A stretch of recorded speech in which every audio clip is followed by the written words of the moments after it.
നമുക്ക് ഫീഡിങ് കുർത്തീസിൻ്റെ ഫ്രണ്ടിൽ എങ്ങനെയാണ് സിബ് വെക്കുന്നതെന്ന് നോക്കാം. 3 ഇഞ്ച് വീതിയിലൊരു തുണി പീസ് എടുക്കുക. അതിൻ്റെ 4 സൈഡും ഇതുപോലെ നമുക്ക് നീറ്റായിട്ട് സ്റ്റിച്ച് ചെയ്ത് കൊടുക്കണം. എന്നിട്ട് നമുക്ക് കുർത്തിയുടെ ഫ്രണ്ട് പീസ് എടുക്കുക. ഷോൾഡർ കറക്റ്റായിട്ട് മടക്കി വെച്ചിട്ട് അതിൻ്റെ നേരെ പകുതി കാണുക. അവിടെ നിന്ന് താഴേക്ക് 7 ഇഞ്ച് മാർക്ക് ചെയ്താൽ 7 നിന്ന് 14 ഇഞ്ച് മാർക്ക് ചെയ്യുക. ഇതുപോലെ മാർക്ക് ചെയ്തെടുക്കുക. അതിനുശേഷം നമ്മൾ ഫസ്റ്റ് സ്റ്റിച്ച് ചെയ്ത് വെച്ചിരുന്ന ആ പീസയിൽ നമ്മൾ ഇതുപോലെ വി ഷേപ്പിൽ ഇങ്ങനെ മാർക്ക് ചെയ്ത് കൊടുക്കുക. എന്നിട്ട് ആ ഒരു മാർക്ക് ചെയ്ത പോയിൻറ്റിലേക്ക് വെച്ച് കൊടുക്കുക. എന്നിട്ട് വീണ്ടും താഴേക്ക് മാർക്ക് ചെയ്ത ആ ഒരു പോയിൻറ്റിൽ വെച്ച് കൊടുത്തിട്ട് വി പോലെ ഒന്ന് വരച്ച് കൊടുക്കുക. എന്നിട്ട് ആ വി ഷേപ്പിൽ നമ്മൾ സ്റ്റിച്ച് ചെയ്ത് കൊടുക്കുകയാണേ.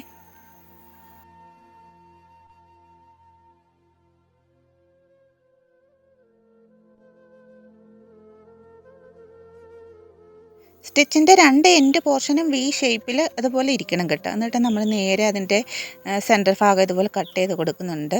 ശ്രദ്ധിച്ച് കട്ട് ചെയ്യണേ.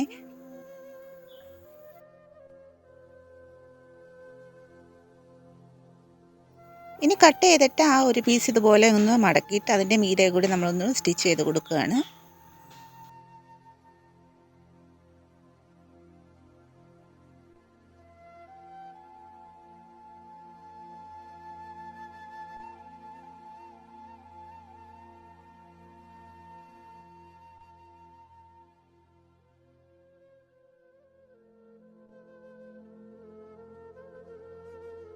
നീറ്റായിട്ട് നമ്മൾ സ്റ്റിച്ച് ചെയ്തു. ഇനി ആ ഒരു കട്ടിങ് ഭാഗത്തേക്ക് മടക്കി കൊടുക്കുകയാണ്.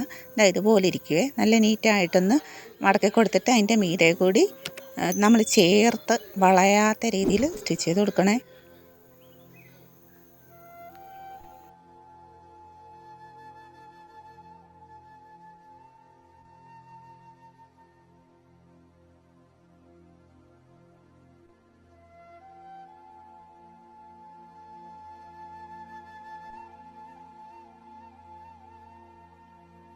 അപ്പം നീറ്റായിട്ട് സ്റ്റിച്ച് ചെയ്ത് എടുത്തിട്ടുണ്ട്. ഫീഡിങ് കുർത്തീസ് ആയതുകൊണ്ട് സിബ് നമ്മൾ താഴേന്ന് മുകളിലേക്കാണ് ഓപ്പൺ ചെയ്യുന്നത്. അപ്പോൾ ആ ഒരു രീതിയിൽ വേണം സിബ് വെക്കാൻ വേണ്ടി.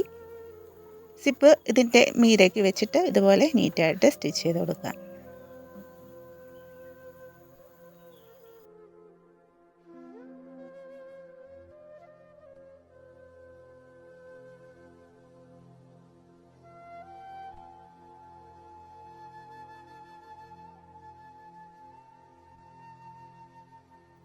നമ്മുടെ ഫീഡിങ് കുർത്തിയുടെ സിബ് കറക്റ്റായിട്ട് നമ്മൾ സ്റ്റിച്ച് ചെയ്ത് ഫിനിഷ് ചെയ്തിട്ടുണ്ട്. കണ്ടോ, നല്ല നീറ്റായിട്ട് കിട്ടിയിട്ടുണ്ട്.